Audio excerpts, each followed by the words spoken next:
اليوم بدنا نعمل معاكم تشيز كيك اللوتس، وهي من الحلويات الغربية.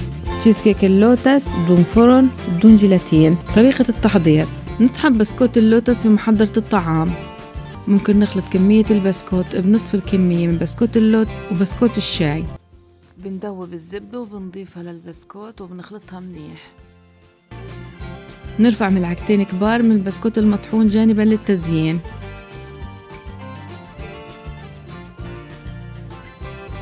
في صينية التشيز كيك بنضع البسكوت المطحون وبنضغط وبنفرده منيح. في صحن بنضع الجبنة الكريمي والسكر المطحون وزبدة اللوتس وسكر الفانيلا. ممكن إضافة ملعقة صغيرة من الفانيلا السائلة بدلا منها، وبنخلط المكونات حتى تتجانس تماما وتدوب مع بعضها.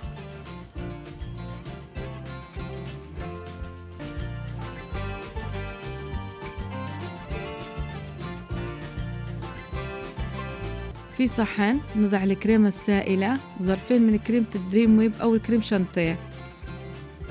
ممكن الاستغناء عن الكريمة السائلة بإضافة 4 مغلفات من الدريم ويب. نخفق الكريمة حتى تتقل.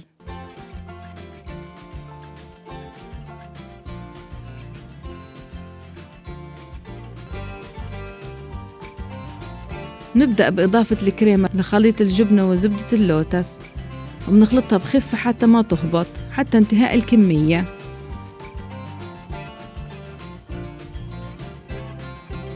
بنضيف الكريمة فوق طبقة البسكوت.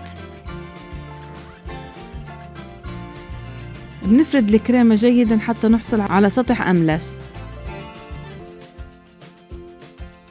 بنغطي قالب التشيز كيك وبنضعه في الثلاجة لمدة لا تقل عن 6 ساعات.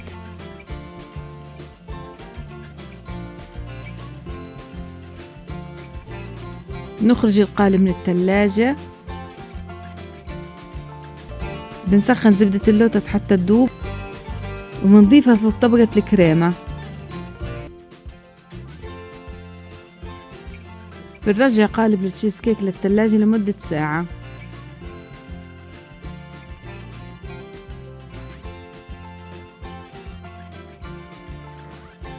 بنطلع القالب من الثلاجة وبنخرج التشيز كيك من القالب.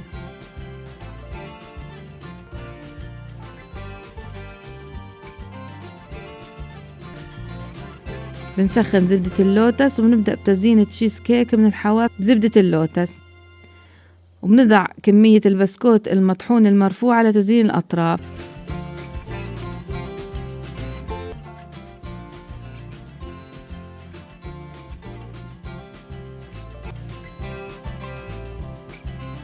بنقطع القالب وبنزينه بالبسكوت الكامل ويقدم بالصحة والهناء.